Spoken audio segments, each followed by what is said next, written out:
എന്നെ ശ്രവിക്കുന്ന ദൈവജനമേ, സങ്കീർത്തന ധ്യാനത്തിലേക്ക് ദൈവ തിരുമനസ്സിൻ്റെ നാമത്തിൽ, കർത്തൃനാമത്തിൽ നിങ്ങളേവരെയും വളരെ സ്നേഹത്തോടെ ഞാൻ ക്ഷണിക്കുന്നു. ദൈവമാകുന്ന വചനത്തിന് നമുക്ക് വളരെ ശ്രദ്ധയോടെ കാതോർക്കാം. വചനം നമ്മളെ വെളിച്ചത്തിലേക്കും സൗഖ്യത്തിലേക്കും സമാധാനത്തിലേക്കും നിത്യ സൗഭാഗ്യത്തിലേക്കും നയിക്കും. തീർച്ച.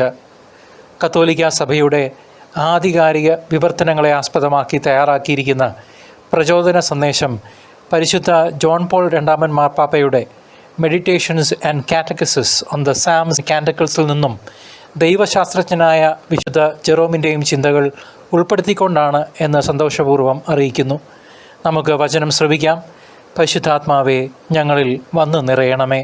ഇന്നേ ദിവസം സങ്കീർത്തന ധ്യാനത്തിലേക്ക് കാരുണ്യവാനായ നമ്മുടെ നല്ല ദൈവം നമ്മെ ഓരോരുത്തരെയും വളരെ സ്നേഹപൂർവ്വം കൂട്ടിക്കൊണ്ടുവന്നതിന് ഒരു നിമിഷം നന്ദി പറയാം. ആബാപിതാവേ, നല്ല ദൈവമേ, നിത്യവും അങ്ങേക്ക് ഞങ്ങൾ നന്ദിയും ആരാധനയും കൃതജ്ഞതയും അർപ്പിക്കുന്നു. മുൻപത്തെ ദിവസങ്ങളിലെ പോഡ്കാസ്റ്റ് കേൾക്കാൻ വിട്ടുപോയെങ്കിൽ സാരമാക്കണ്ട. ആവശ്യമുള്ളവർക്ക് അതിൻ്റെ ലിങ്ക് താഴെ ഡിസ്ക്രിപ്ഷൻ ബോക്സിൽ ലഭ്യമാണ്. സൗകര്യാർത്ഥം ഇത് ഒരു ഡെഡിക്കേറ്റഡ് യൂട്യൂബ് പ്ലേലിസ്റ്റായും ലഭ്യമാകും. സങ്കീർത്തനം 8-ാം അധ്യായം 1 മുതൽ 9 വരെയുള്ള തിരുവചനങ്ങൾ. മനുഷ്യൻ സൃഷ്ടിയുടെ മകുടം. കർത്താവേ, ഞങ്ങളുടെ കർത്താവേ, ഭൂമിയിലെങ്ങും അവിടുത്തെ നാമം എത്ര മഹനീയം. അങ്ങയുടെ മഹത്വം ആകാശങ്ങൾക്ക് മീതെ പ്രകീർത്തിക്കപ്പെടുന്നു. ശത്രുക്കളെയും രക്തദാഹികളെയും നിശബ്ദരാക്കാൻ അവിടുന്ന് ശിശുക്കളുടെയും മുല കുടിക്കുന്ന കുഞ്ഞുങ്ങളുടെയും അധരങ്ങൾ കൊണ്ട് സുശക്തമായ കോട്ട കെട്ടി. അങ്ങയുടെ വിരലുകൾ വാർത്തെടുത്ത വാനിടത്തെയും അവിടുന്ന് സ്ഥാപിച്ച ചന്ദ്രതാരങ്ങളെയും ഞാൻ കാണുന്നു. അവിടുത്തെ ചിന്തയിൽ വരാൻ മാത്രം മർത്യന് എന്ത് മേന്മയുണ്ട്. അവിടുത്തെ പരിഗണന ലഭിക്കാൻ മനുഷ്യപുത്രന് എന്ത് അർഹതയാണുള്ളത്. എന്നിട്ടും അവിടുന്ന് അവനെ ദൈവദൂതന്മാരെക്കാൾ അല്പം മാത്രം താഴ്ത്തി. മഹത്വവും ബഹുമാനവും കൊണ്ട് അവനെ മകുടമണിയിച്ചു. അങ്ങ് സ്വന്തം കരവേലകൾക്കുമേൽ അവന് ആധിപത്യം നൽകി. എല്ലാറ്റിനെയും അവൻ്റെ പാദത്തിന് കീഴിലാക്കി. ആടുകളെയും കാളകളെയും വന്യമൃഗങ്ങളെയും ആകാശത്തിലെ പറവകളെയും സമുദ്രത്തിലെ മത്സ്യങ്ങളെയും കടലിൽ സഞ്ചരിക്കുന്ന സകലതിനെയും തന്നെ. കർത്താവേ, ഞങ്ങളുടെ കർത്താവേ, ഭൂമിയിലെങ്ങും അങ്ങയുടെ നാമം എത്ര മഹനീയം. അത്ഭുതാവഹമായ ദൈവനാമവും മനുഷ്യചിന്തകൾക്ക് അതീതമായ ദൈവത്തിൻ്റെ സൃഷ്ടി പരിപാലനവും ആകാശസൗധങ്ങളുടെ അപരിമേയമായ സൗന്ദര്യവും ദാവീദ് ഹൃദയത്തിൻ്റെ നിറവിൽ വർണ്ണിക്കുമ്പോൾ മനുഷ്യൻ എന്തുമാത്രം ചെറുതാണ് എന്ന വസ്തുത താരതമ്യത്തിന് അതീതമായ വസ്തുതയായി നിലകൊള്ളുന്നു. പിതാവായ ദൈവം അവിടുത്തെ മഹത്വപ്പെടുത്തുവാൻ മനുഷ്യന് ഭൗതികമായ പല നേട്ടങ്ങൾ നൽകുന്നു. ഇത് തന്നെ ദൈവത്തെ മഹത്വപ്പെടുത്തുന്നതിന് നമ്മൾ ഉപയോഗിക്കുന്നുണ്ടോ? അതോ സ്വയം ദൈവമായി അഹം എന്ന ഭാവം ഉള്ളിൽ വെച്ച് കപടതയുടെ മൂടുപടത്തിനുള്ളിൽ നാം സൂക്ഷിച്ചു വെച്ച് 1-ാം കൽപ്പനയുടെ ലംഘനം ആവർത്തിച്ച് സ്വയം നാശത്തിലേക്കും കൂടെയുള്ളവരെ കൂടി ആ നിത്യനാശത്തിലേക്കും തള്ളിവിടുകയല്ലേ? ദൈവം സൃഷ്ടിച്ച ഈ മഹാപ്രപഞ്ചത്തിൻ്റെ ഉള്ളിൽ വെറും ചെറിയ ഒരു പ്രാണിയായ നാം മനുഷ്യന് ദൈവം എന്തുമാത്രം വില കൽപ്പിക്കുന്നുണ്ട്.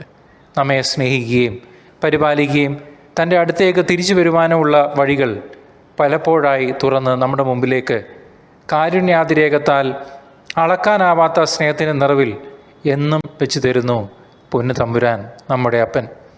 അത് സ്വീകരിക്കാൻ നമ്മെ ദൈവം ഒരിക്കലും നിർബന്ധിക്കുന്നില്ല. പ്രത്യുത സത്യത്തിൻ്റെ പാത തിരഞ്ഞെടുക്കാൻ അവിടുന്ന് നമ്മെ ക്ഷണിക്കുന്നു. വിശാലമായ ഭൗതിക നേട്ടങ്ങളുടെ ആത്മനാശത്തിൻ്റെ പാത വേണോ, അതോ ദുർഘടവും മുള്ളുകൾ നിറഞ്ഞതുമായ കുരിശിൻ്റെ വഴി നിത്യ സൗഭാഗ്യത്തിലേക്ക് തിരഞ്ഞെടുക്കണോ? അത് നമ്മുടെ ഫ്രീ ചോയ്സാണ്. Out of our own free will. The freedom is left unto you and I. നമ്മുടെ സ്വാതന്ത്ര്യത്തിന് അവിടുന്ന് ഒരിക്കലും ഇടപെടുകയില്ല. സ്തുതികളിൽ എന്നെന്നും വാഴുന്ന ദൈവത്തെ നമുക്കും മഹത്വപ്പെടുത്താം. നമുക്ക് വേണ്ടതെല്ലാം അതിനപ്പുറവും തന്ന് ദൈവം നമ്മെ പോറ്റുന്നില്ലേ? തിരിച്ചറിയാതെ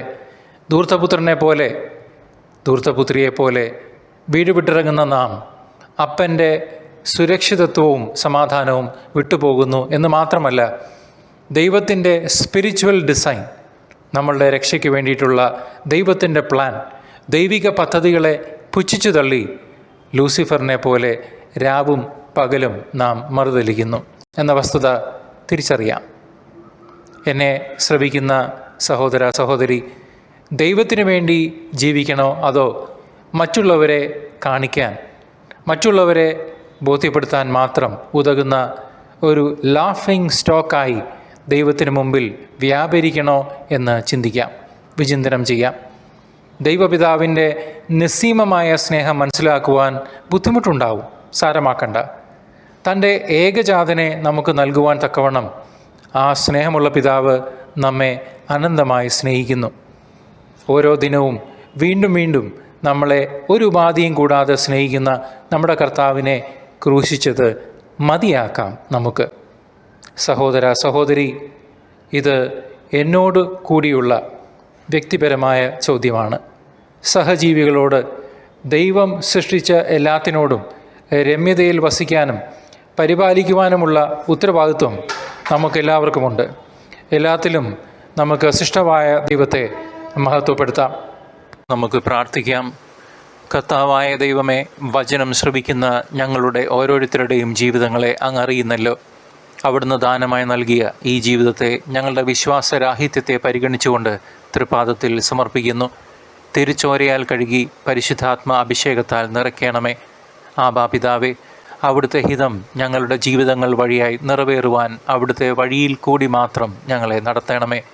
വിശുദ്ധിയിൽ ജീവിക്കുവാനും മറ്റുള്ളവർക്ക് ക്രിസ്തു സാക്ഷ്യമായി മാറുവാനും വിശുദ്ധിയിൽ ഞങ്ങളുടെ നല്ല ഓട്ടം പൂർത്തിയാക്കുവാനും അടിയങ്ങളെ, പാപികളായ അവിടുത്തെ മക്കളെ ഒരുക്കണമേ. നിത്യം പിതാവിൻ്റെയും പുത്രൻ്റെയും പരിശുദ്ധാത്മാവിൻ്റെയും നാമത്തിൽ തന്നെ ആമേൻ. കർത്താവിനെ ഇനിയും അറിയാത്ത ഒരു വ്യക്തിക്കെങ്കിലും ഈ വചനധ്യാനം പങ്കുവയ്ക്കുമല്ലോ. ദൈവം നിങ്ങളെ സമൃദ്ധമായി അനുഗ്രഹിക്കട്ടെ.